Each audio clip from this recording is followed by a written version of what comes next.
បាទ Hello សួស្តីអ្នកនរគ្នាជួបគ្នាម្ដងទៀតហើយសម្រាប់វីដេអូនេះខ្ញុំនឹងមកចែករំលែកកម្មវិធី FL Studio ដែលជា version update សម្រាប់កម្មវិធីមុនដែលអ្នកនរគ្នាធ្លាប់បានប្រើបើសិនជាអ្នកនរគ្នាចង់ update version ក្រោយអញ្ចឹងអ្នកនរគ្នាអាចលុបកម្មវិធីចាស់ចោលនិងដំឡើងកម្មវិធីថ្មីសម្រាប់បង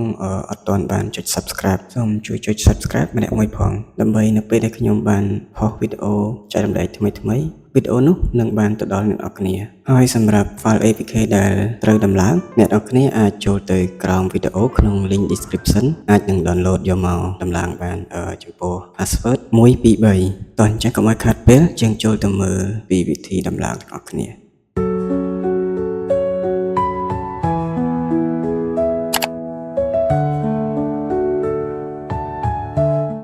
បាទនេះគឺជាកម្មវិធីចាស់របស់ខ្ញុំដែលមាន version 3.5.14 អញ្ចឹងខ្ញុំនឹងធ្វើការលុបកម្មវិធីចាស់ចោល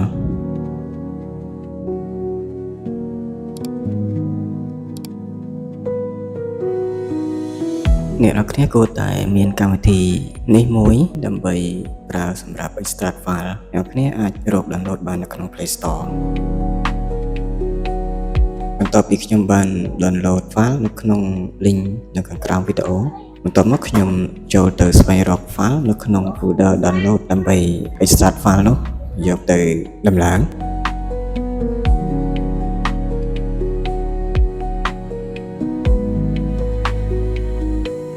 សម្រាប់ password 1 2 3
បាទបន្ទាប់ពីមើលវីដេអូនេះរួចសម្រាប់បង